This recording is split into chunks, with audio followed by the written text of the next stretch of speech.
everyone, and welcome to the December meeting of the Budget and Finance Committee for the City of Franklin. We will call the meeting to order with a roll call vote. Alderman Peterson. And Alderman Caesar, how you vote? Here. And the chair votes present also. Second item on the agenda is consideration of changes in the agenda and setting the agenda. Are there any changes anyone wishes to make? If not, I'll entertain a motion to approve the agenda as presented. So moved. Second. Proper motion and a second. Let's do a roll call vote on that also. Alderman Peterson, how do you vote? Yes. And Alderman Brown, how do you vote? Yes. And Alderman Caesar, how do you vote? Yes. And the chair votes yes on that also. The next item is citizen comments, and that's open to anyone who wishes to make a comment or has comments. Generally, we ask that you fill out a card, recognize, so we could recognize you, and you'll be given a couple of minutes at the microphone up here to make your presentation to the board. I don't see a lot of people jumping up, heading up to the microphone. We'll go on to the next item on the agenda, and that's the approval of the minutes from October the 16th meeting. I'm not sure whether y'all two have had a chance to read those. If you have, if there's any corrections or deletions to the minutes, if not, I'll entertain a motion to accept the minutes as printed. I move that we approve the minutes. Second. Proper motion a second. Let's do a roll call vote on that also. Alderman Peterson, how do you vote? Yes. Alderman Brown, how do you vote? Yes. And Alderman Caesar, how do you vote? I'll abstain because I wasn't in the meeting. Okay. And I vote yes on that also. The new business that we have is the election of the chair and vice chair effective 2026. I will open the floor for any nominations that anyone wishes to make. And I would assume that this is effective for next month's meeting. Or is it? Oh. It would be effective this year. That's me. Okay, good. Well, Sounds good to me. I move that Alderman Barnhill be elected chairman. I'd second that. Proper motion is second. Is anyone else? Motion to close nominations. Okay. Just trying to put that one to bed quickly. Well, let's vote on that anyway, since you were kind enough to close the nomination. Alderman Peterson, how do you vote? Yes. Alderman Brown, how do you vote? Yes. Alderman Caesar, how do you vote? Yes. And the chair votes yes also. As I've stated many times, anytime I was up, I've always voted for myself. I've never voted for the other person very often. But also we need to elect the vice chair, and I'll open the floor up for any nominations for anyone who wishes to be vice chair.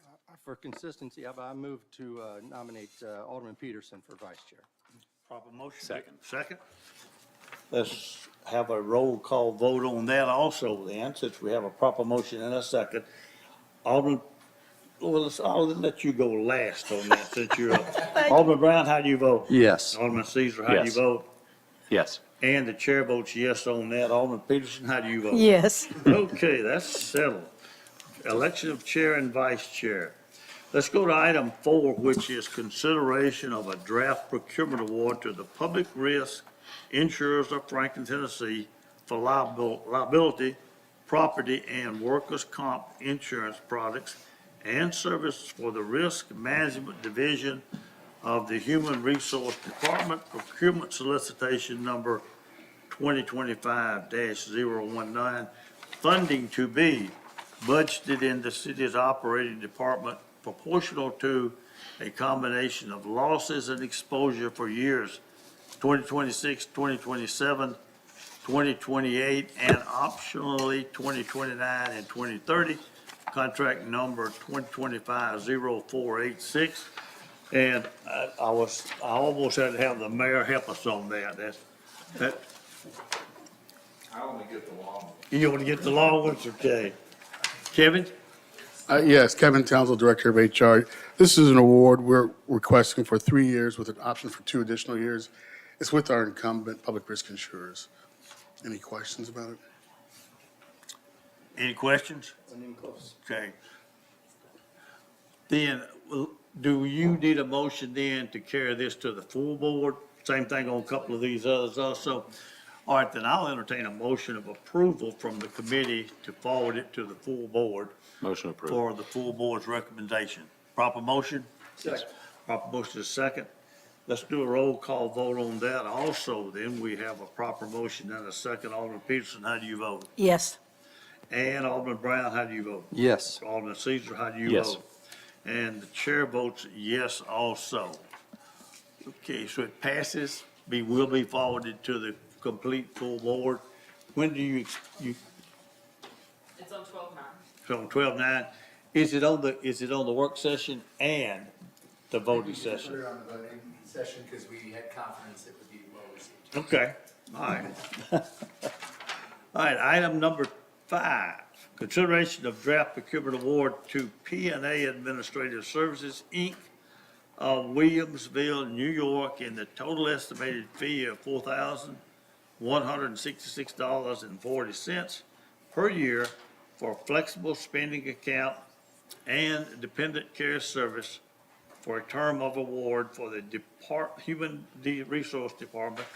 Solicitation number 2026-0005, contract number 2025-0485. Kevin, you're up again. Yes, and once again, this is, we headed this out for request for proposal. We had several, but this is the incumbent, and we propose that we go with them again. Any questions of Kevin? My only question is the points awarded in this and the previous item are so far ahead for the incumbents. Since I'm new on the finance board and this is new to me, can you give me some kind of broad overview as to why such a wide gap between this proposal and the others? I can, what I don't want to do is, I feel bad for the others that applied. This is a new space for them. I think their bids were, how do I say it? The bids were not in line with what we were looking for. They were, I think, without saying this inappropriately, I think the goal was to get this award because they have other services they'd like to offer. So they weren't really in line, and it was difficult to award them points. Okay, appreciate that. Then, did we get a motion to approve to the full board? I'll entertain a motion of approval to the full board. So moved? Okay, proper motion, is there a second? Second. Still roll call vote on that also then. Alderman Peterson, how do you vote? Yes. Alderman Brown, how do you vote? Yes. And Alderman Caesar, how do you Yes. vote? And the chair votes yes also. Kevin, they will be forwarded to the full board with the approval of the committee. All right, thanks very much. Okay. Number 6, report of the city's external auditor, Crossland ELLC, and presentation of the fiscal year 2025 annual comprehensive financial report. Christine, you're up. If I may, Oh, no, that's fine. if I may introduce our audit principal as she's getting settled in. This is, first of all, we want to welcome our 2 new members to the committee, and this is a wonderful time for you to join the committee because this is the month in which the committee serves as our audit committee. In some respects, we think that, budgets and audits just, they never end or really stop, but this is the time of the year that the principal auditor does come and give a report directly to the Budget and Finance Committee. And this is something that, in my role as staff, I think is very important for you to hear directly from the audit principal herself. And she can relate to you a summary of the findings. She is going to discuss 2 separate audits that have been examined by her firm, Crossland. There is, of course, the City of Franklin's financial statements, as well as the Cool Springs Conference Center that we own and connect jointly with the county, and she's going to be addressing both of those. But certainly, there are lots of requirements for an external auditor, and they are very important to the financial integrity of the city. And but we as staff, we do appreciate Crossland very much because they make us better, and that's something we always strive for is to be better. And we do have that relationship with Crossland. They are independent, but this is a good, healthy process to have our financials examined on an annual basis, and for them to make any suggestions that will make us better. And we look forward to Jennifer's report this year. Hey, thank you for having me here today. It's good to see you all. Welcome to the new committee members. I have a few reports I'm going to go over. If you have any questions, feel free to jump in. I'm certainly happy to keep this conversational and answer your questions as I go along. The first item I'm going to go over is our concluding communications. I have two letters in front of you. One of them is addressed to the BOMA, and that's the one I'm going to go over first. These are the same communications. If you've been on the committee before, we just put it in a different format, so that's why it looks a little bit different. We've completed our audit for the city for the year ended June 30, 2025. We performed our audit under government auditing standards as well as uniform guidance. The state of Tennessee requires the government auditing standards, which we also refer to as the Yellow Book, and the federal grants that the city is awarded. They're required to have a uniform guidance or compliance audit under those. Both management and auditors have met our respective responsibilities. Management is responsible for preparing the financial statements, implementing internal controls, recording the transactions. They have done that. Our responsibility is to provide an opinion on the financial statements based on our audit. Our opinion is a clean opinion or unmodified opinion, which we've provided an unmodified opinion for several years during our tenure, all years during our tenure.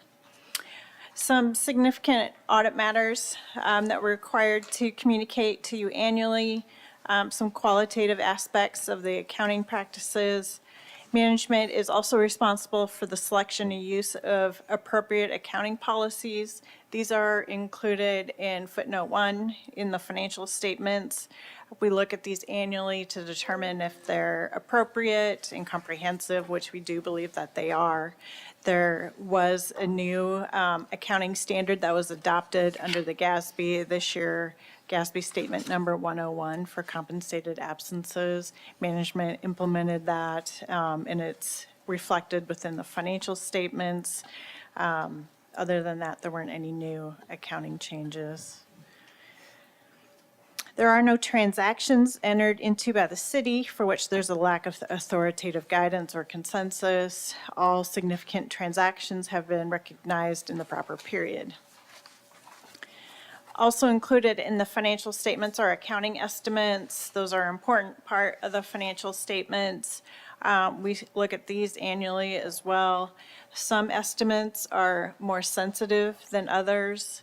The most sensitive estimates affecting the city's financial statements relate to the pension and the OPEB plans.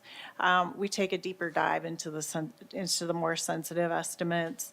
The city uses an actuary to provide the estimate for both of those plans. The actuary is well qualified, and the provisions that they used to develop their estimates were appropriate and have been approved by the Accounting Standards Board. We had absolutely no difficulties in performing our audit. Management is wonderful to work with, very transparent, answer all our questions, reach out during the year to tell us if anything comes up or if they have questions. They provided us everything we needed, so they were wonderful to work with, and we really appreciate our relationship and how good you are to work with. For audit adjustments, we did not have any audit adjustments, which is very good. Anything that we would have adjusted, we would communicate to you here. We also had no past adjustments, so the financial statements were very clean when we got to them. We have no disagreements with management. This would be anything that we weren't able to come to a consensus with regarding application of accounting principles, anything like that. We do discuss a lot of things during the year.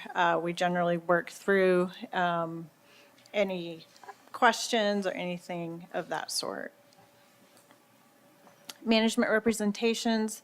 At the end of the audit, we provide management with a representation letter, which we will send to them after this meeting. It'll be dated December 9th, which is the day that the BOMA will approve the financial statements. The management letter, what management is representing is that they've provided us all the information we need to perform our audit. They feel the financial statements are fairly stated and other items such as that.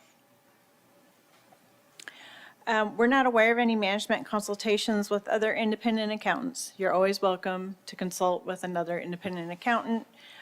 If it's something that we may have a disagreement about, we just ask that we be involved in the conversation with the other accountant so that all relevant facts and circumstances are shared. We discuss a variety of matters during the year, including application of accounting principles and audit standards.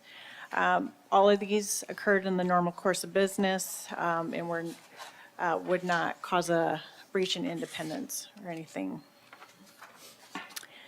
Other matters. This is discussing additional schedules that are in the financial statements, some of which we provide an opinion on and some which we don't. And that top paragraph, it discusses required supplementary information. This includes the management discussion and analysis and other required schedules for the pension plan and the OPEB plan. We do look at all these schedules, compare them to the financial statements, make sure that we don't see any errors, but we do not provide an opinion on those. Just wanted to make you aware of that.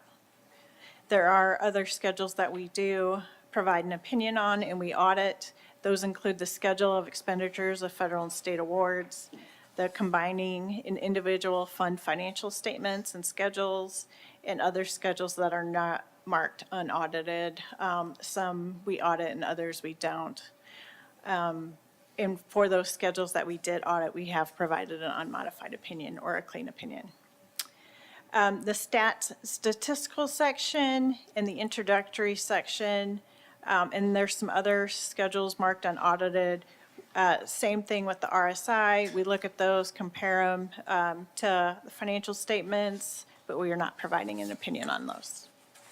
Any questions on any of those? So for required communications, I will be communicating this to you annually. All of these are very standard. It means we had a clean audit. So just want, for those that are new to the committee, just wanted you to be aware of that. I'll move to the annual comprehensive financial report for the city. We call it the ACT for much easier roll of the tongue. First, I'm going to turn to page 7. This is the Certificate of Achievement for Excellence in Financial Reporting. This was awarded for the ACFR that was submitted to the GFOA last year and was awarded based on the excellence in financial reporting. I believe this has been awarded to the city for 30-plus years. So I just wanted to point that out. That's a really big deal to get that award. Management prepares these financial statements, and they do a very good job. As you'll note, these financial statements are very lengthy and have a lot of information in them and are a challenge to prepare, and they do an excellent job.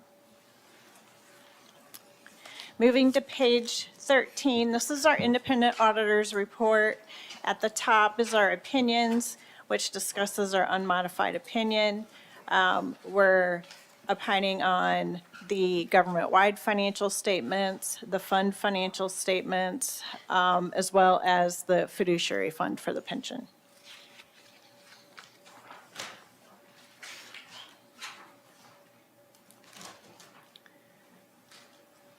Moving on to page 19, this is the management discussion and analysis. Even though we don't provide an opinion on this analysis, it's a really important part of the financial statements. It gives a lot of additional information and context for the schedules that are behind it. So I highly encourage you to read through it. It gives a lot of really good information.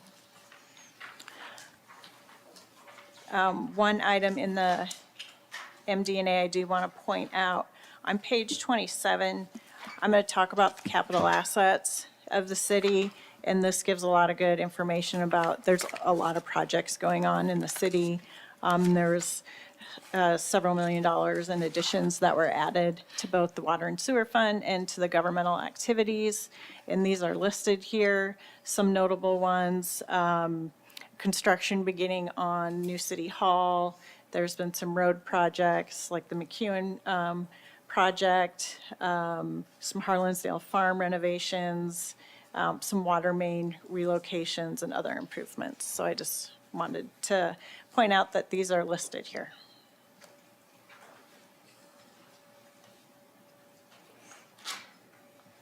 On page 30, this is what we call the government-wide financial statements. It's the statement of net position, and then on the next page is a statement of activities. This statement, which you're only going to see once a year when I present the financial statements to you, is full accrual. You'll see in your monthly meetings fund financial statements, which are also included in here. In addition, that is reported in these financial statements are capital assets, debt, net pension liabilities, OPEB liabilities, and related items to that. So the governmental activities and the business type activities, the business type is the water and sewer fund.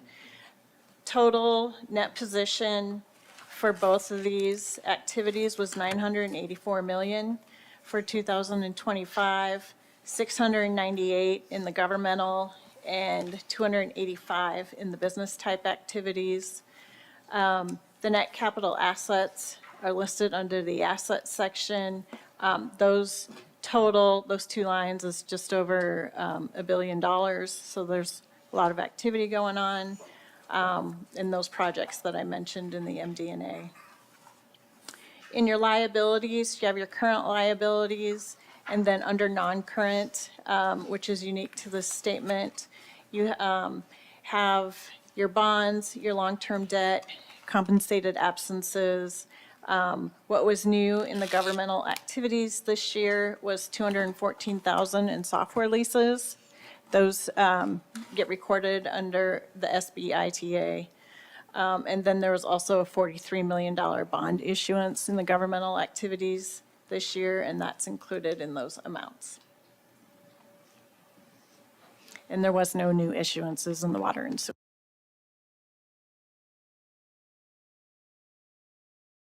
That's the estimate, that and the OPEB liability. Those are those sensitive estimates I was talking about earlier. For the pension, it's $86 million, and for the OPEB, it's $26 million.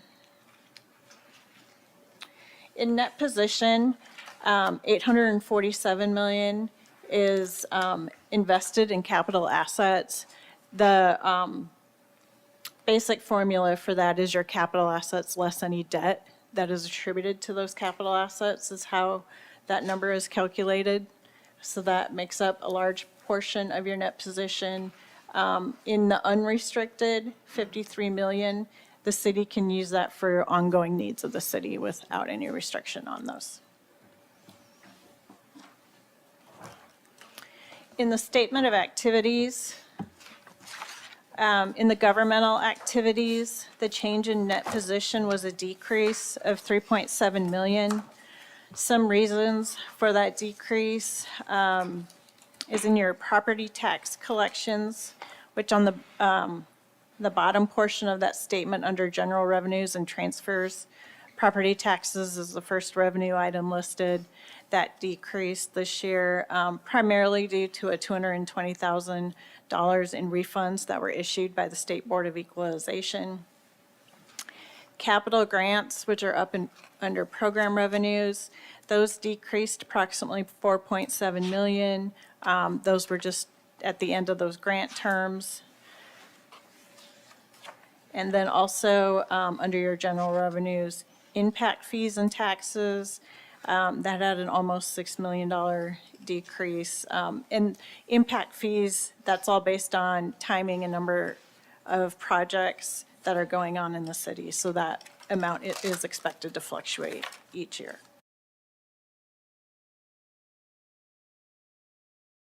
Fund, net position increased 18.3 million. It was 21 million approximately last year. Revenues did go up approximately 3.5%. That was due to a planned increase in rates. Expenditures increased as well. Overall expenditures are just increasing across the city. So your total increase in net position for 2025 is 14.5 million compared to 10.5 in the previous year. Any questions on the government-wide before I move on to the funds? Okay. The fund financial statements start on page 32. So these are going to include, these are on modified accrual basis, which means just current assets and liabilities are going to be on here, and they're broken out by fund. In the general fund, you have 129 million of assets. That's going to be the largest fund of the city. Also have capital projects, road impact, and the debt service funds. Overall, the fund balances for all of the each fund, as you'll see, ended in a positive position, which is important. That's one thing the comptroller's office looks at to make sure that you have positive fund balances, and all of those did end that way.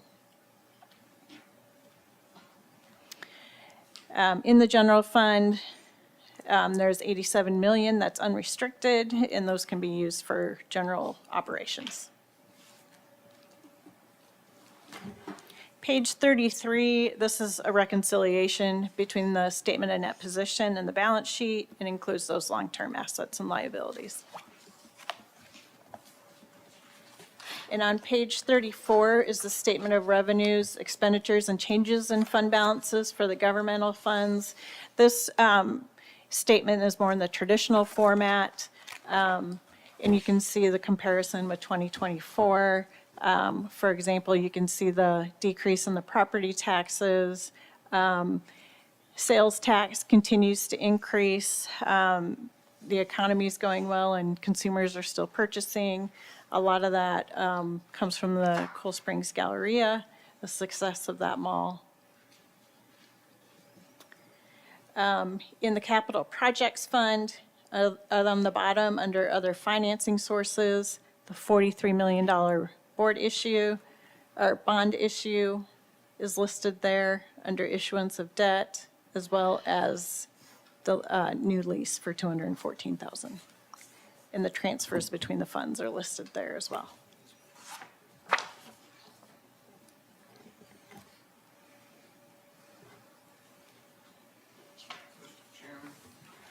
Yes. Would you repeat that one more time, that the property taxes decreased, and help me understand that? May I jump in, Mr. Chairman? Yes. Well, as well, Jennifer, what happens with property tax appeals to the county, those appeals are on the valuation of properties, and the way the process works typically for the non-residential is that it takes several years, but it starts with a local board, but then it goes up to the state. And so what happened was that there were several appeals that had been in the pipeline for several years, and they go ahead and pay as their attorneys work that process through. And in fiscal '25, there were several that came through. And so while our property tax rate is, it's not that, it's not that high. Certainly, it's not our largest revenue source. We did have several of those appeals finally make it through the State Board of Equalization, and the results went to the county trustee, and then we incurred those payments that were made back to those property tax payers happened in fiscal '25. So actually current year property tax collections were still very, very high. It was these appeals that had been 3-4 years in the making that came through. Thanks for that explanation. So it had nothing to do with the new appraisal. These were appeals that were Right. several years old, and that it took them 3 to 4 years to get through the state process. And then the financial impact occurred in fiscal '25, and we record current year and those previous years together. Could there have been an agreement at the local Board of Equalization? Did they, I'm assuming they appealed to the local Board of Equalization. That's where it starts. Then they did not like that result, so they appealed someplace else and appealed someplace else. My understanding is that the large commercials, they start at the local board, but they almost always end up Okay. going to the state. It's primarily the residential that gets decided at that local level, and then that outcome gets resolved much, much quicker. Mr. Chair, just another question on Yes. that, if I can. So it's roughly a $400,000 swing year over year, 24 versus 25, but the 25 property tax increase didn't hit in calendar year 25. No, the only increase would be from growth, and we've certainly had growth that was put onto the tax base in fiscal '25, and that growth has been, 2 to 3%. I mean, it's meaningful, but when you have these appeals all coming through at the same time, but no, there was no, of course, there was no change in rate. The only additional revenue from property tax in the current year would have been growth. So we should see that in 26, potentially from the increase in reevaluation of property. Well, '26 will have the rate change. Yeah, it'll be the rate change that you all approved as part of the fiscal '26 budget will really be where you see, Yeah, you see and the that. new rate. Yes, yeah. Yep, okay. Thank you. Starting on page 51 are the footnotes for the financial statements, starting with the summary of significant accounting policies, that compensated absences implementation that I spoke about is on page 58. Just that it was adopted. The primary change in that, the GASB passed this to clarify and get consistency across calculations among municipalities. A lot of different governments were calculating these different, so it gave some updated guidance on that. For the city, the vacation pay, there was no changes in the policy or how that was calculated. In the sick pay, the city did engage the actuary to take a look at that and come up with some estimates on what they believe will be paid out once retirees do leave. And so that did result in a decrease in the calculation for the accrual, approximately 1.5 million over the government-wide. Just so you're aware of that. In these other footnotes, they're giving a lot more details about the amounts that are reported in the financial statements. These have all been updated this year. There wasn't any significant changes that needed to be made for these footnotes. I think the longest footnotes regarding the pension, it gives a lot of information about that, about the changes and the actuarial inputs used. Regarding the pension, I think the best information is disclosed in the RSI, in the schedule of changes in net pension liability and related ratios, which starts on page 87. This gives a 10-year history of the pension. At the top is the total liability that's been calculated by the actuaries. And then the planned fiduciary net position, that's the investments that back that pension plan. And this is for the closed plan for the city. The one number I do want to point out is in the middle of the page, the planned fiduciary net position as a percentage of the total pension liability is at 67%. That is basically your funded percent, and that is comparable to 2024. So that's the main question I get on these is how funded is the pension plan? On the next page are the contributions that went into the plan and the 10-year history of what the city has been contributing for their portion to the plan. For 2025, the actuary determined that the city should contribute 10.1 million to the plan, and the city made additional contributions. They contributed 10.9 million to the plan. I would just add, you see at least 3 consecutive years where we have consistently put in above the actuarial recommended amount. We try to be, I guess, strategic, opportunistic, where we can do that to strengthen the pension plan. But you see, we have to meet that piece, but we pretty consistently, pretty frequently put additional funds in where we can.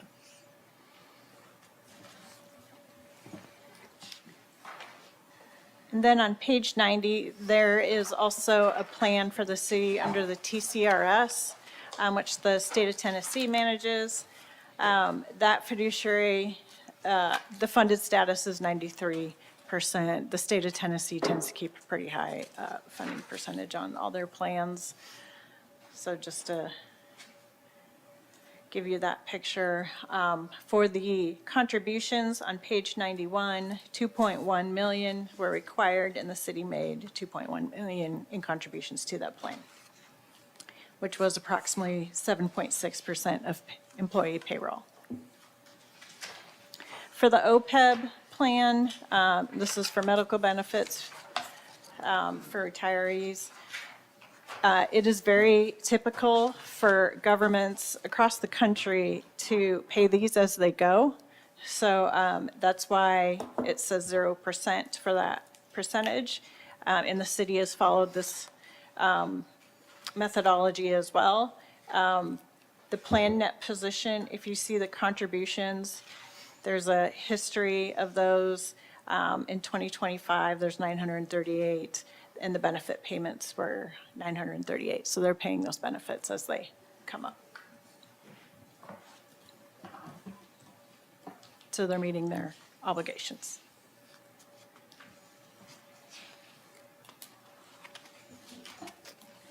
The next schedule starts on page 110. We did audit this schedule and have an unmodified opinion.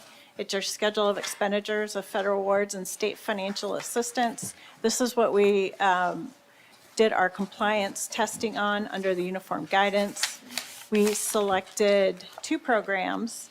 One is the Federal Transit Cluster that had 2.7 million in expenditures during 2025.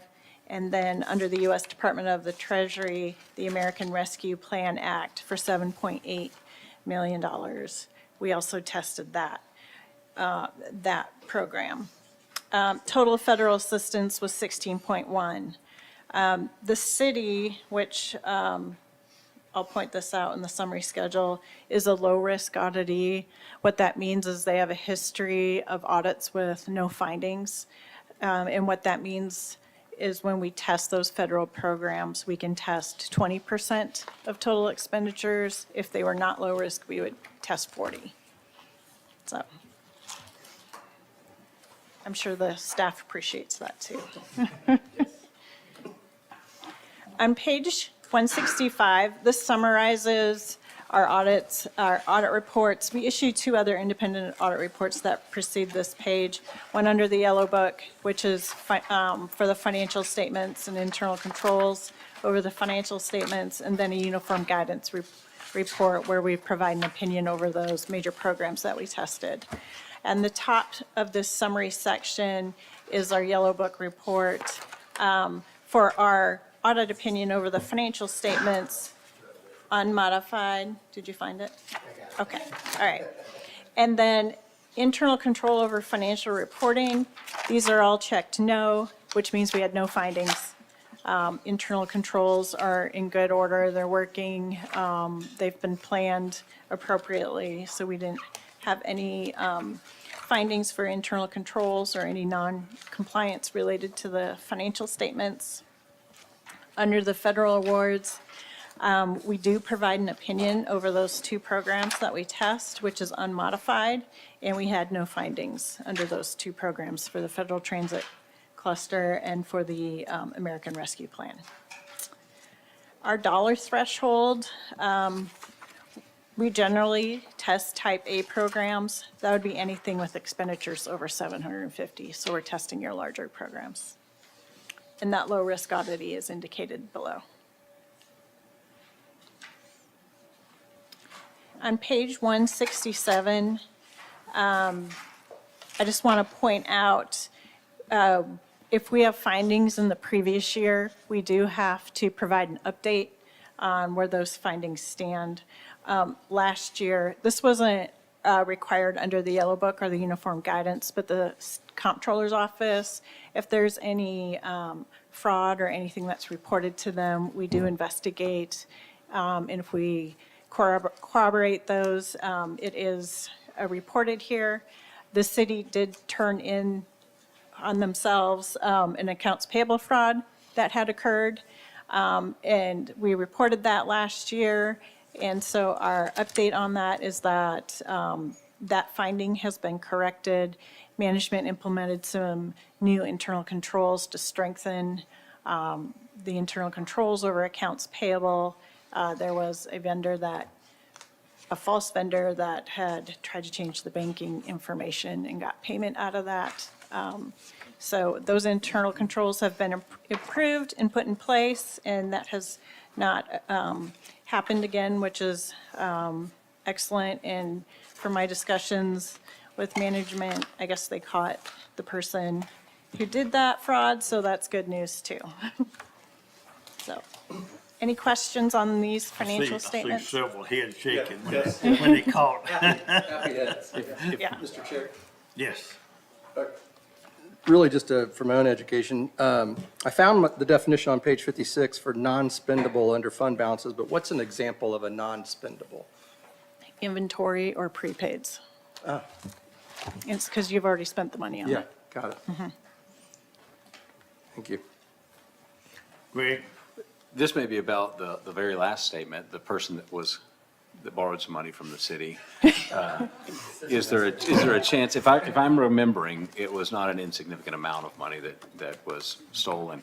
Is there any hopes that that money could come back to the city in some way if that person is in fact identified? And this may be active going on, so I understand if there's. It is active. They're in custody in California or had been arrested in California, I believe. They should have arrested us.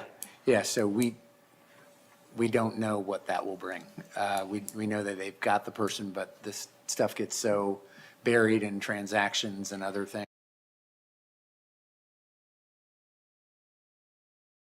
However, if there's an opportunity for this sanitation fund to recoup Yep. funds, our city attorney's office is watching this case. Yes. I can promise you that. If there are any questions, I'll move on to the conference center. Okay. I issued the same letter for the conference center. There's just some minor differences that I'll point out in the letter, our required communications letter. On the second page, we did have some audit adjustments for the conference center related to capital assets. They do ask us to record that entry each year, and so we do record that each year to put those capital assets on the books and record the depreciation. We also recorded a receivable related to the grant, the ARPA grant, the American Rescue Plan, from the city and the Williamson County for $108,000. So that's also been recorded in the books. Sensitive estimates, their estimates are straightforward, so there wasn't additional work we needed to do there. And there was no new accounting policies for the conference center. So those are the only differences. Moving on to the financial statements. On page 3, which isn't marked, it says independent auditors report at the top, is our opinion. It's also an unmodified opinion or a clean opinion for the conference center.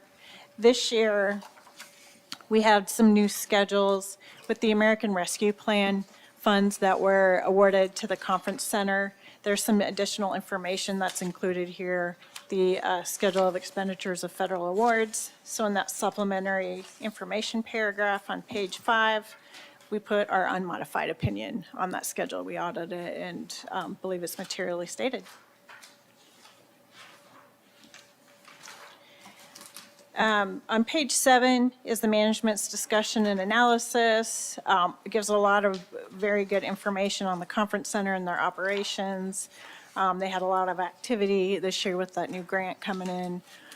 So that discusses all of that about the events that the conference center is having and some of the challenges they've had with keeping costs in control and staffing and other items. On page 14 is the statement of net position. Total net position increased 1.1 million during the year.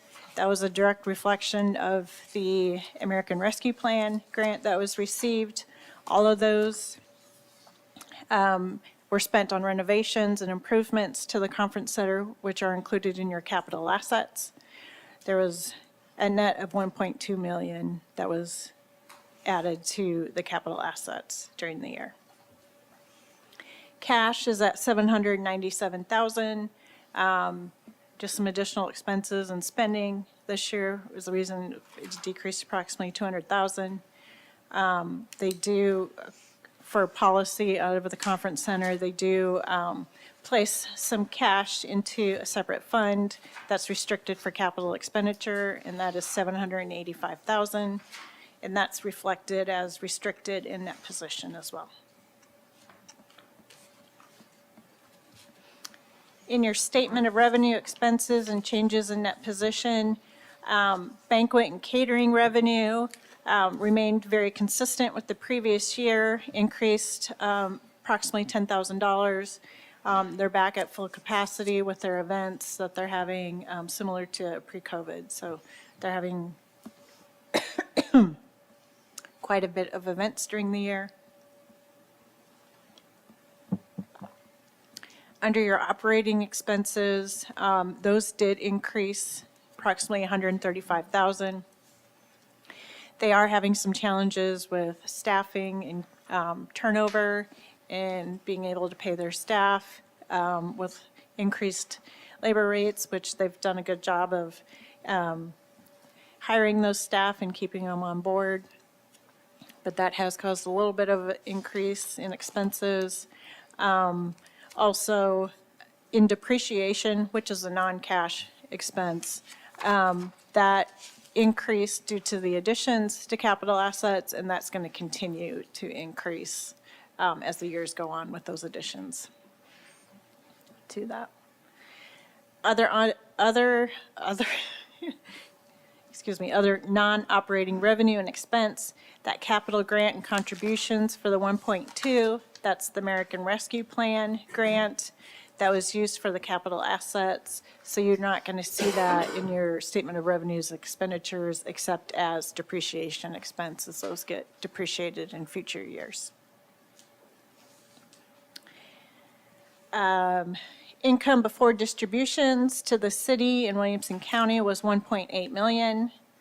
The distributions were netted to 710,000, broken up 50% to the city and to Williamson County.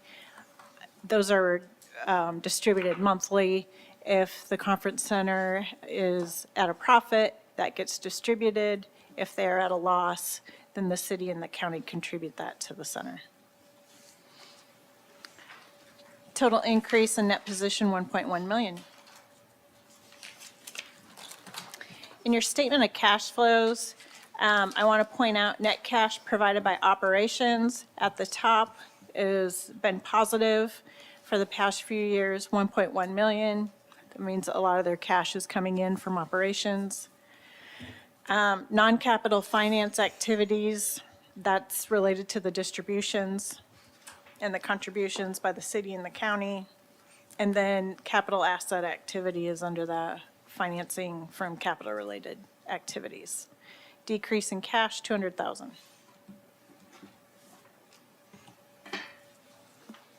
In the footnotes, on page 20, you can see the additions to the capital assets of 1.7 million. offset by depreciation for the year of $500,000. And those renovations are continuing into fiscal year '26, so we will see some activity and will be completed in fiscal year '26. That grant can be used through 12/31 of '25, of '26, but it'll be used way before then.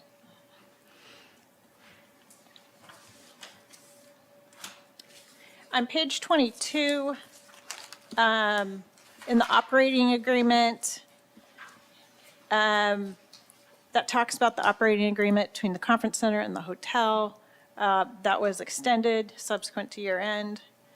So I just want to point that out. Yes. They did, well, we extended one version and then they modified it and you just approved at your last meeting a 5-year extension. So they shortened the term of the extension. That's what I thought. Yes. To 2032, yeah. So not 5 years from now, but 5 years from what the previous ending date was, so 2032. In footnote E is related party transactions. There are several related party transactions that we've disclosed here. The conference center and the Marriott share costs. There's food costs that are allocated to the conference center, general and administrative and repair and maintenance expenses, and also advertising. Also, this discusses the distributions and contributions from the city and the county. Those are listed there, gross. Net distributions to both governments were 710, so the city took 50% of that 710 overall. Also, we included a disclosure in that last paragraph about the American Rescue Plan Act. From the city, they received $509,000, and from Williamson County, they received $770. So we disclosed that there. On page 24 is the new schedule, the schedule of expenditures of federal awards. This is the first year the conference center has received federal funding, and so this schedule is new. Total expenditures were $1.279 million. We've provided an unmodified opinion on this schedule, and since it was the only federal program, it's the one we tested. And we included an additional report on the results of our testing, and that is summarized on page 31. The top is our Yellow Book, which has previously been included. We've done Yellow Book audit for several years. We had no findings related to the financial statements. Internal controls are working well. For the federal awards, this is in addition this year. We audited the American Rescue Plan Act and are providing an unmodified opinion, meaning they're in compliance with the federal requirements of that program, and we had no findings, which is unusual. For a first-year federal audit, we generally find, some things falling through the cracks, but we had no findings. Monitoring by both the city and the Williamson County was very good, so I think that helped them with their compliance requirements there. They are not considered a low-risk auditee under the uniform guidance requirements. The first 2 years you have a uniform guidance audit, you are not considered low risk, just because you haven't had an audit before. And we had no findings and no prior year findings. So, clean report for both the city and the conference center. Do you have any questions for me?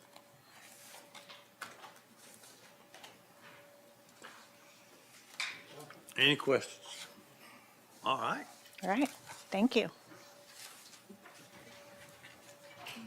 Mr. Chair, if I could just, a word of just thanks and gratitude to our auditors and working with us. They do a great job and are great at working with us.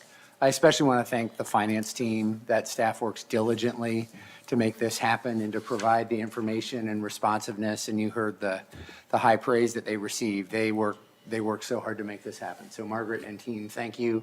There are key people across the organization that work with us on all matters financial, purchasing, budget, all that, and they contribute significantly as well.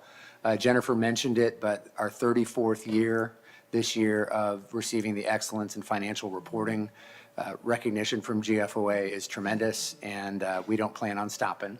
And so we're going to keep that number going. But just my thanks and appreciation to the team for the great work they do. Absolutely. Thank you. We appreciate your relationship with the city. We appreciate being your auditor and being able to serve the city in the capacity that we do. And I really enjoy working with you, and so does my team. Thank you. Thank you, Jennifer. Are we ready for item 8?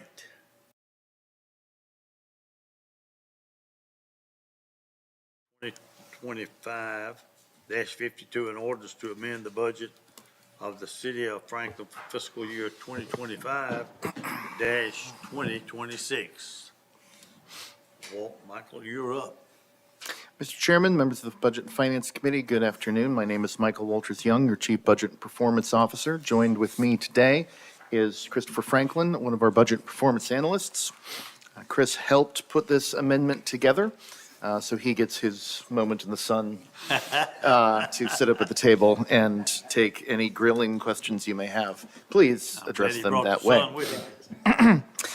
This amendment consists of two components. It is the second amendment to your fiscal 26 operating budget this fiscal year. There will be at least one more, of course, in May, the reconciliation amendment.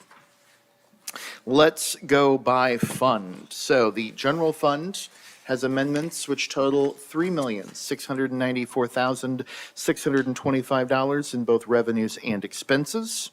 Major categories of change include acknowledgement of this year's settlement from the opioid settlement of $20,435. This is part of a national settlement, and we use this to combat opioid use in our community. The largest piece of this is transfer from fund balance, $3,553,190. It consists of three components. The largest you heard at your last board meeting. And we'll explain that because you'll see the full amount of that accounting for the Water Management Fund in a few slides. But $2.5 million from as a payment to the Water Management Fund in acknowledgement of the land being used by the Parks and Recreation Department for the Pearl. This is a preliminary number. Our estimates at the moment show that that number will probably be higher, but it's at least $2.5 million, so we're going to do that payment now, and then in the third amendment, we'll come back to you once we agree exactly down to the 0.01% of the land usage between the park and the south plant. $753,190. This funding is used to install the median barrier work on State Route 96, Murfreesboro Road East, which I drove at lunchtime, and it's a beautiful curb and barrier work. I did have hallucinations, though, back to the board meeting where we all saw the oncoming lefts that were trying to be made. And then finally, $300,000 for Liberty Park expansion. There were a few things with the renovations and expansion to the capital project that were not included in it. Half of this comes from the general fund, half of this comes from the hotel motel fund. We reviewed this as part of last year's budget and didn't quite get it in when we initially built the budget. And the third and final piece of revenues is an increase of called performance bonds. This is for a development which the developer did not finish all of the work, so we have called the bond. This will probably be the first of two pieces of this that we will amend the budget to do this year, but this is the first stage of $121,000. What goes up goes down and out, so there is matching expenses of $3,694,000. Of which $2,641,532 are for operational and equipment price increases and decreases. Highlights $29,000 net increase in engineering for intersection improvements at Lewisburg, Adams, and East Folks, as well as some software costs. $85,000 increase in police administration for software increases. The vast majority of this amount is the long-term agreement that we signed with Axon for overall management of body cameras and pertinent pieces of equipment. $131,000 net decrease in streets because the amount that we had budgeted for the Carruthers Bridge repair was actually less, slightly offset by an increase for new downtown trash cans. Generally something that, trash cans downtown and animal control, you just want to do those and make sure that everything moves forward. $106,000 increase in Parks and Recreation, due to price increases for equipment compared to what we had originally budgeted. And with all of the meetings that now take place, the outside doors had to be renovated here at Eastern Flank. And then finally, $2,552,000 increase in general expenses for items which I've previously covered. The second component is transfers to capital projects. Cover this on the revenue side, but again, we have some things which are expenses, and then we have transfers. This shows the money out of the general fund, which will go to the capital projects fund for the two projects, which I also already mentioned. In the city facilities tax fund, we have an increase in the cost of the materials handler compared to where we had originally budgeted it. In the stormwater fund, you have increases in expenses and revenues, all related to stormwater work done along Lewisburg. Excuse me. $93,000 is a contribution from the Heritage Foundation for work done in and around their facility. And then $245,000 was the total cost incurred. So the fund absorbed part of that. The Heritage Foundation was able to contribute some for their piece. Hotel Motel Fund. This is not a surprise to any of you. We are lowering the rate of that the budget was built on from 5% to 4% in the local occupancy tax as we await word from the Attorney General regarding the ability to raise it. It is our plan that come the fiscal 27 budget, we will be assuming a rate of 5%, at least initially in the revenue model that you'll see next month. Again, waiting, but we still, certainly that is the intent of administration to try to pursue that. Do we ever hear anything from them? We're waiting for an Attorney General's. I'm sorry, we're waiting for an Attorney General opinion that has well, been submitted by the Comptroller's Office, and the clock is still ticking on that. Still ticking. At 1%. Yep. That's a lot of ticking. It's a big 1%. It's, roughly $1.5 million. So, expenses is simply a reallocation between operating and capital. There's no change to the fund as a result of where we're budgeting the Liberty Park transfer, as well as how we're accounting for paying for federal line markers. Capital Projects Fund, we've covered all of these ins and outs. As you see, money coming in from the general fund and hotel motel fund, and then the expense side of the money going out. And then finally, the Water Management Fund, we covered this in detail, Michelle and Dylan, at your last meeting, but the roughly estimated $10.889 million repair of the Hobos pipe in the Ewingville neighborhood, that is funded through $2.5 million of revenue for the payment of the Pearl, $7 million of fund balance, and $1.35 million in budgetary savings. So that's a net increase in the budget of $9.5 million, knowing that we've already appropriated that $1.3 million. Fund balance changes are on the board. Decreases in every fund except for capital projects, which is even. But otherwise, I think those are all relatively explanatory. Like I said, this is the second of at least 3 amendments during the year. We'll clean everything up. Hopefully, we'll hear from the state regarding hotel motel. We'll make final adjustments in the Pearl as well as any final transfers. Usually that third and final amendment is also used to do any capital transfers that we haven't done already. So if you looked in the audit, you saw that there were $24 million of transfers of, out of those funds. That's because as we move along, we've built a CIP, you've approved it. assuming X amount of this project is road impact, X amount is parkland, but sometimes we wait to move it until we absolutely need it, and/or seeing overall cash flows and those sorts of things. Chris is happy to stand for any questions. As we all are. Mr. Chairman. Any questions of Michael? Chris, you have any comments?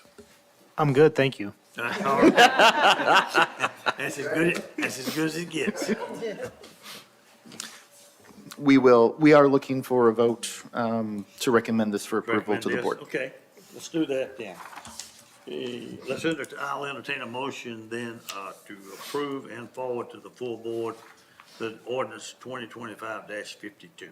So moved, Mr. Chair. Proper motion, second. Second. Okay, let's do a roll call vote on that. Alderman Peterson, how do you vote? Yes. Alderman Brown, how do you vote? Yes. Alderman Caesar, how do you vote? Yes. Chair votes yes also, so 4-0. It will be forwarded.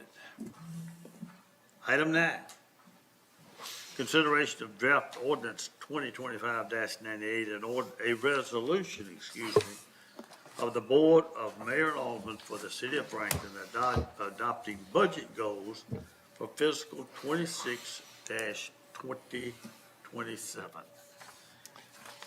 All right, Mr. Chair, I'll take this one on. One of the things we do, this is actually the official kickoff of our 2027, fiscal 2027 budget process.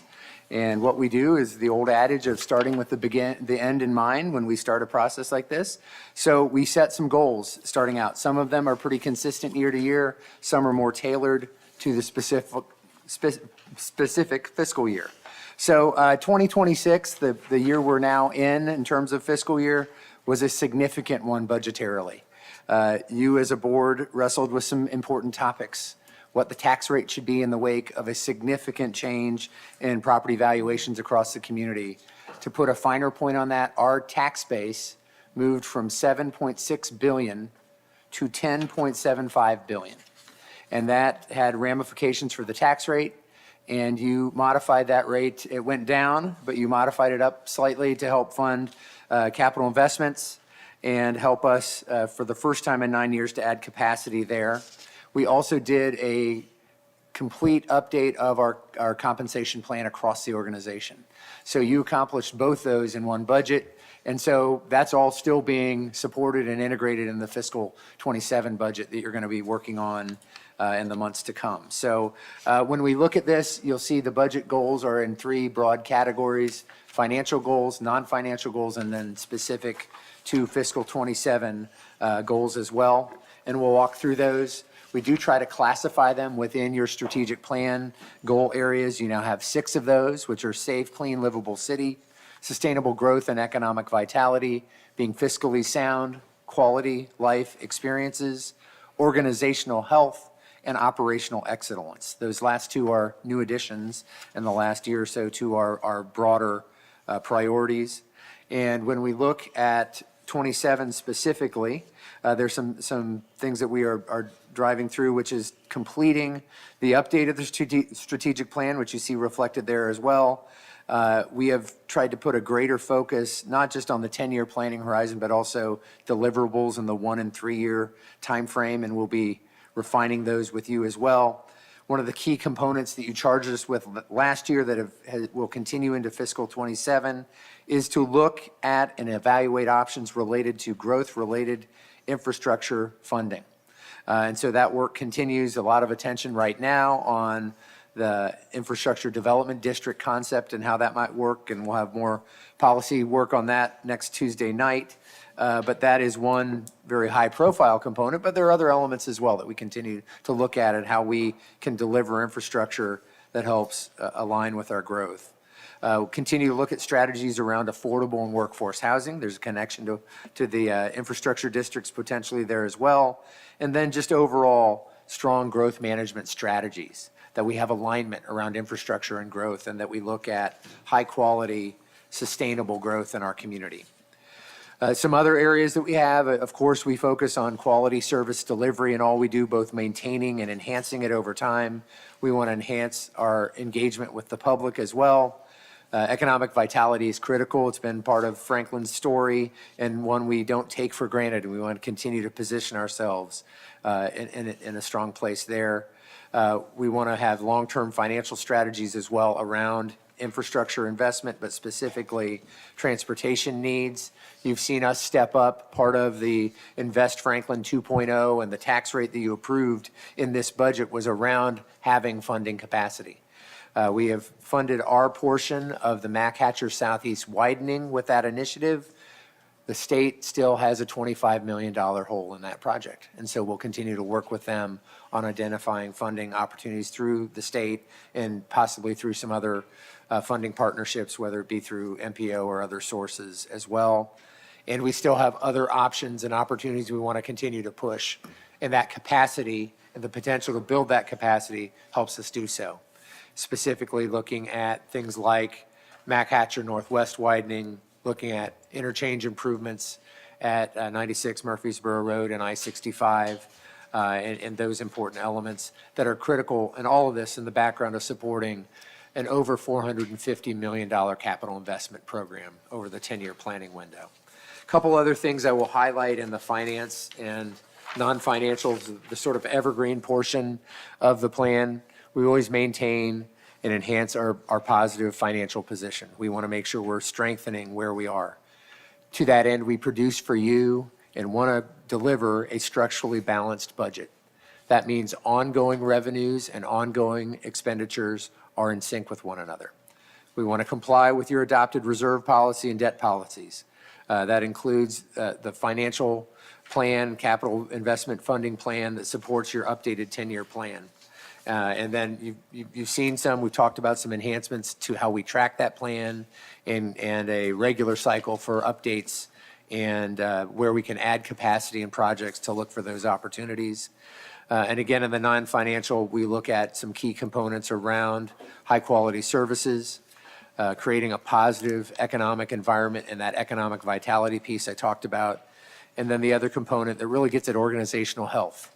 Both being competitive in the market in terms of pay and benefits and the training and support we provide our team, but also focusing on employee engagement and a healthy organizational culture. To that end, we engaged in our second employee engagement survey just a month or so ago, are starting to get those results, and we'll share those with you in the first part of next year. But it's a positive trend in terms of how we continue to build a healthy, strong organization. There's work to do, but there's a lot to be proud of in terms of the team we have built and continue to strive to build going forward. And that what we do in our budget helps support that. So what you'll see in the months ahead is information from each department on how they're going to strive to meet those goals and identify specific needs within their department operationally and how they want to enhance and improve the way they serve the community. We look forward to that work. You'll see each of them. The budget team, myself, spend time with the departments ahead of time, but when they step before you, we want you to hear their voice about what's important, what they're working on, and we look forward to providing that opportunity to you. I would ask for you, any discussion, of course, on the budget goals, but our ask today is to forward this to the board. It would be on work session on Tuesday, and then you would vote on it at the first meeting in January. So there's still some time for feedback and input on how we might shape these goals going into 27. I stand for any questions or comments.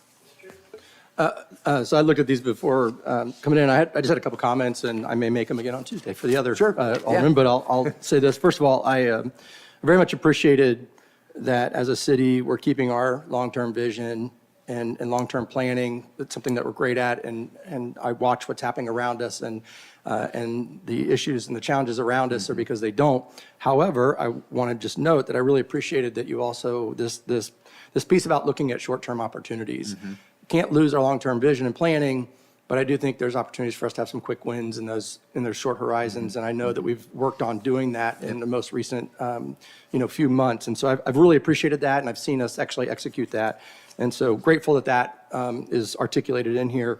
I I do believe infrastructure and housing are equal in terms of challenge in our community. And so I love that we have both of those in here. They're big goals. Those are big, audacious goals. And those are hard things to have to challenge ourselves to try to solve for, especially the housing piece. But I appreciate that we're working towards those, and to what extent our budget supports those will be the challenge for this board to try to figure out for sure. And then lastly, on the people, thank you for saying what you said about the people. We did make a lot of big moves to work through compensation last year and two, both in public safety and the broader staff. I doubt we are out of the woods for competitiveness and certainly in our area. And I certainly think, Mr. Townsend, there becomes a point where it can't just be pay. So you're right, it has to be a lot of other elements that keep people in our city and keep our great talent. We have the best staff around, and so I think that's an important part. We have to just keep really hitting, and I'm really looking forward to seeing what we can do in the coming year to make sure that it's just not throwing, I mean, yes, increases are important, but what else can we do to make sure our staff know that they're loved and beloved here? So those are my comments on the budget goals. Thank you. Well done. Any other comments or questions? Then let's entertain a motion then on resolution 2025-98. And that motion would be also to forward it to the full board for a vote. Eric, when will this come before the board? It'll be on work session on Tuesday night, and then you'd vote on it January 13th at your first board Okay. meeting of 26. Entertain a motion. So moved. Second. And second. Let's do a roll call vote on that. Alderman Peterson, how do you vote? Yes. Alderman Caesar, how do you vote? Yes. Alderman Brown, how do you vote? Yes. The chair votes yes also. Approved 4-0 to forward with approval from the committee to the full board. And the last item on the agenda. I said, I'm not last today. There's one more after me. You're next. She says happily, yeah. Whoop, yeah, I see it. But normally I am last. I just need to raise other business up a little higher. Yeah. I do have the monthly reports for November. I know it is December, but it's only 4 days in. I'm going to highlight two places. Our local sales tax, just for the first 3 months of this fiscal year, we're averaging about $5.5 million each month. So sales tax is holding strong. And then I also want to just point out for the conference center, they didn't start out the greatest in July. Then, of course, they were closed in August for renovation. But in September, the city profit was $105,000. And then in October, it was $151,000. So they've had a very good rebound in September and October after the renovations. Mr. Chair. Yes. Just a question around that. After the renovations, I assume the product is elevated. Have the rates also been elevated to add to the increase? That I have not heard from them, but I do know a lot of their clientele that was supposed to meet in August pushed over into September and October, so they're just getting more business right now. If we could just ensure, and I'm sure they do market rate studies, but after investing a couple of $1 million, I'd want to make sure that we're no longer selling like we were 2 years There's ago. always a little lag in timing on when they contract, business, but I'm sure that's moving. I would like to share that part of these renovations, this facility opened in 1999, and some of the things that are in this, they are renovation, but they're, when you think about like what you do your own mechanical systems in a building that's 25, 26 years old, we've replaced chillers with Like this money. having a better AC system doesn't We increase the price. we've done some things that people will know. There's some new carpeting, but there's for example, there are new chillers in the facility. There are some big improvements on the AV system got replaced. So there are some things that we spent money on because of the age of the facility that customers won't notice, but you just have to do to keep a building in top shape. So there's a combination when you go to the facility. There were some expensive things that you won't notice, but they're very important. So I wanted to point that out too. Thank you. Yes. Curious, is there a corollary at all to hotel motel tax and conference center. I realize we have local events and all that, but I noticed we're down on hotel motel, we're up on convention. But do you ever see over time, is there ever a corollary? I actually haven't looked at that, but we can definitely look into be it curious. just over the last, say, 5 years. Just and be see what- curious over Well- health of the whole system, tourism and all that. I have looked some have at you? that, though, because we were actually up with the city's contribution from the conference center in 25, over 24, and of course, that was the inverse of what happened with hotel motels, so there could be some years that it does that, but I can tell you 24 and 25 was the opposite of what happened with hotel motel tax. And it could be that the mix of what's going on in there are lots of things going on that are not necessarily overnight stays, but there are things that are. So I think they do a good job of trying to fill that facility, depending on what's going on in the marketplace, and it may not always be overnight visits, but they do bring people in, maybe from other sides of Metro Nashville, that will come in and spend the day with us. One of the things we talked with the operator about when we were looking at this extension of the operating agreement was some of those topics. And one of the things they emphasized to us is there's more business out there that wants to come than they can book. What they've tried to do would make sense, is go to the more profitable opportunities and try to maximize those versus just anything that comes through the door. So I think you've seen them move to some of the better business that they can get booked, and trying to be a little more selective within the limited size that we have. And so that may be helping the profitability. I don't know if that translates as much into what we're seeing on the hotel side, because the broader region has changed. There was a lot of rooms added in a fairly short period of time that we've seen, I think, affect the competitive environment. That's why we've seen some stagnation in rate and in occupancy as well. So I don't know there's a correlation. It's a great question. We ought to kind of Well, look at it. But there are some changes in how they're booking. I think we would all agree that we have limitations in our conference space, generally speaking. And so while you're probably seeing some increase in that,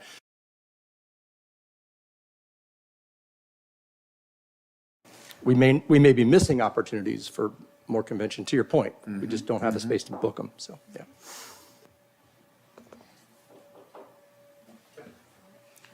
Any other questions or comments? Then let's go to other business, which is discussion of Budget and Finance Committee start time for calendar year 2026. Who wants to kick that off, okay? I'd be happy to, and I think I was the one that initiated this discussion.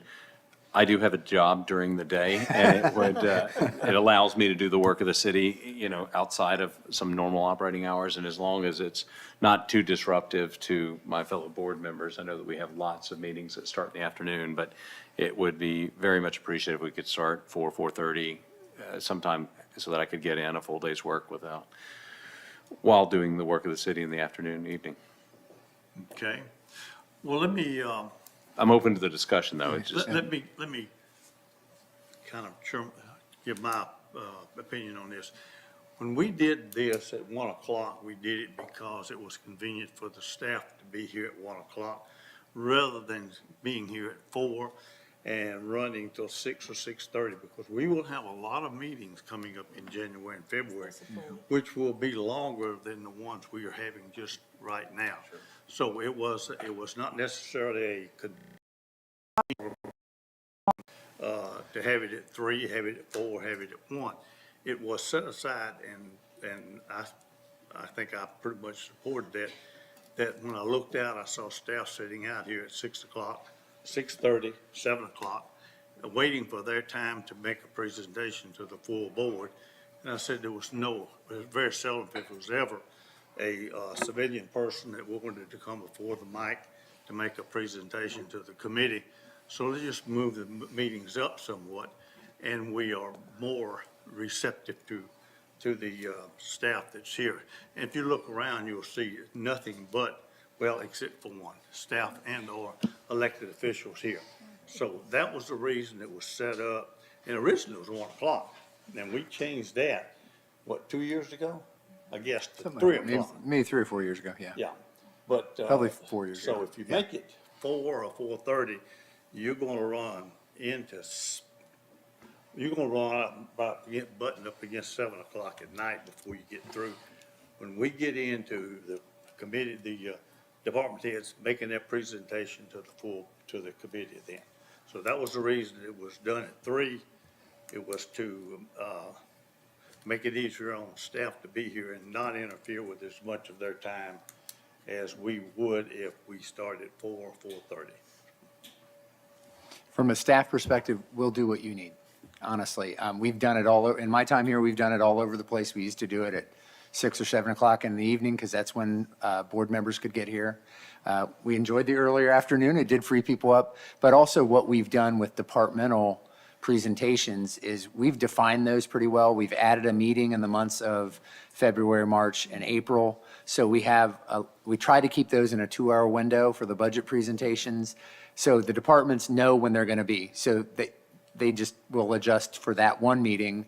And some of us are here at every one of them, but the departments, it made that a little cleaner for them to do more meetings, but have it more clearly defined to a smaller group each of those times. So that was a more efficient thing for folks in their time. But we will do what works best for getting you all here and serving and supporting the work you need. I appreciate the context. I from Eric and from you, Clyde, I was asking merely because some of the other boards I've served on have had a little bit later start. It's worked very well for me, but I'm just one, and I realize I'm just a single voice, but why not raise it and see what the will of this committee is? Mayor, do you have anything to? Well, I think I would suggest we consider, when we're going to have those budget hearings, starting them earlier, and then as we get through the budget hearings, then move Drop that it to start 4? time a little later to accommodate. I'd be very happy with that. Obviously I can make it at 3. I'd prefer if it were at 4, and if it's 5, You know, 6 meetings a month, or a year, sorry. The not a month. staff has really streamlined a lot of our budget process. I remember a number of years ago, we were there long hours, seemed like days, but they've worked really to streamline it and improve it. And but I'm sensitive also to the staff. You know, they put in some long hours and appreciate their work too. Matt? I'm indifferent. I'm an early riser, so the later we go, the more Red Bull sales go up around here. But no, I'm sensitive to staff, and but I'll be here whenever. I don't have a conflict either way, so whatever. I'd say the same thing for me. And Yeah, even though I barely got here today. so what, you going for 3:15 then? We're open to whatever. 4 can work for us. If you want to do 3, the mayor's idea for February, March, and April are when we do the double meetings. Yes, that's So if you right. want to do those with the idea that those will be 3 to 5 or 5:30 in those windows for February, March, April, and then slide back to a 4 in January. If you want to do a 4, it's a single meeting. The budgetary item for that is the revenue projections. So we'll have that. Anything else? It's a fairly regular meeting except for we do revenue. We have in the past tried to squeeze off a series of development fund budgets Okay. preliminarily or debt service Knock a few fund. things out, yeah. The reality, of course, is that a lot of those do change, especially debt service, because we'll be going out to market in late February, February, yeah. end of February, so. Yeah, Late we'll January. close into February. We'll close into February, Yeah, yeah. which means that whatever numbers we put in would truly be preliminary in January, but we'd have final by the time we get to April. So The one other comment that I would make is that we've got a pension and trust coming up Monday. Yes. One of the items which would be, I would advise if you were to, you should be here on that, is rolling the pension and trust committee in function-wise to some of this committee right here. We're looking at, because when the pension and trust committee right now, we don't do anything a great deal but look at some numbers. It's not as if we were controlling a money manager as we were for years and years. And for each of the funds that we had a different money manager. We had somebody reporting to us. We had oversight on that. With the TCRS form that we went into in 2017, most of that has gone away. And, so we would pick up some additional, meeting time for that. And I'm not sure how that, what Monday's meeting would do to the January, if any. It probably wouldn't for January. You might not till even mid-year see And we something may not even do significant. anything with it on Monday. Yeah, spring maybe, yeah. You usually meet quarterly as a pension committee, although they're, it sort of depends on how much. 2 or 3 times a year. Yeah, 2 or 3 times a year. So I would look for us to fold it in, and it'd just be maybe a couple extra items on your agenda, maybe 3 times a year. Mr. Chairman, does that, the change that you're discussing, how does that affect employee membership on that committee and input? Does I that think then, it would be one of the things we would discuss Monday. okay, We'll discuss it Monday, but the intent is to use this committee as really the recommending body. So we would continue to inform employees, but there would not be formal seats for employees unless you want to do that. But the way it's written right now is it would really be the mayor designating, and I think the intent right now is the mayor to designate this committee. It has a minimum threshold of alderman representation, but it's built to be conducive to handing this off to the Budget and Finance Committee. But it is written broadly enough that it does give the mayor in the future some flexibility if they wanted to add some additional members from the public or, I guess potentially employees as well, if you thought you needed some additional insight or perspective to the work. And as Alderman Barnhill said, it's very different now because so much of it is managed by TCRS on our behalf that there's not a lot of decision-making. There's some minor policy tweaks from time to time, but there's not a lot of meat to really work off of. And it's also been closed to new enrollees for almost 10 years, too. So actually, a majority of our employees are now in the state plan, in which Yeah. there's a state board of trustees that handles those types of things. So we encourage to visit Kevin on those occasions when there are questions, right, Kevin? Yeah, okay. I'll say one last thing, we can do it any way you want to. Let's don't change the times until we get through with the, committee member or the department head presentation. So January, February, March, and April would be at 3, and then if we're through with that, drop back to 4, if that's convenient for you. I'm certainly, I have no problem with that. Yeah, I think that works. And we have that flexibility, and I appreciate when we have our work sessions that if the agenda, I guess to your point, Clyde, if the agenda is a full agenda, just to preserve all of our evenings. Right. We can move it back. I'm satisfied with that. So, discussion needs no vote. I think we have our direction. Can you send that Monday meeting to us? Yeah. If you want us to, You don't need to be there, but you're welcome to. It's but- 1 okay. o'clock Well, on Monday. if nothing else, dial into it or whatever, but Sure. could you? And it's here? It's right here. Okay. We will forward that to you. When we did in 2017, and I'm just prolonging just a little bit, what did we do? 93 million that we moved, was it? How much, do you remember? What's the value of the account now? We're about 200 million now. We were certainly less than 100. I think it was at the end of 2016 was when the funds moved over to TCRS. So it's Okay. been a really good thing. All right, And we've saved on annual administrative fees well over $500,000, probably more, each year in terms of the lower cost to have TCRS do it for us and to have the other services. So, yeah, maybe closer to $1 million a year. So that goes into really supporting our employees better. but we had, 10 or 12 different funds, 8 or 10 different funds, and a money manager on each of the funds. So, And it took a lot of more staff time than it. Yeah, good point. anything else to come before the board? If not, I'll entertain a motion to adjourn. Move to adjourn. Proper motion second. Second. All in favor indicate by saying aye. Aye.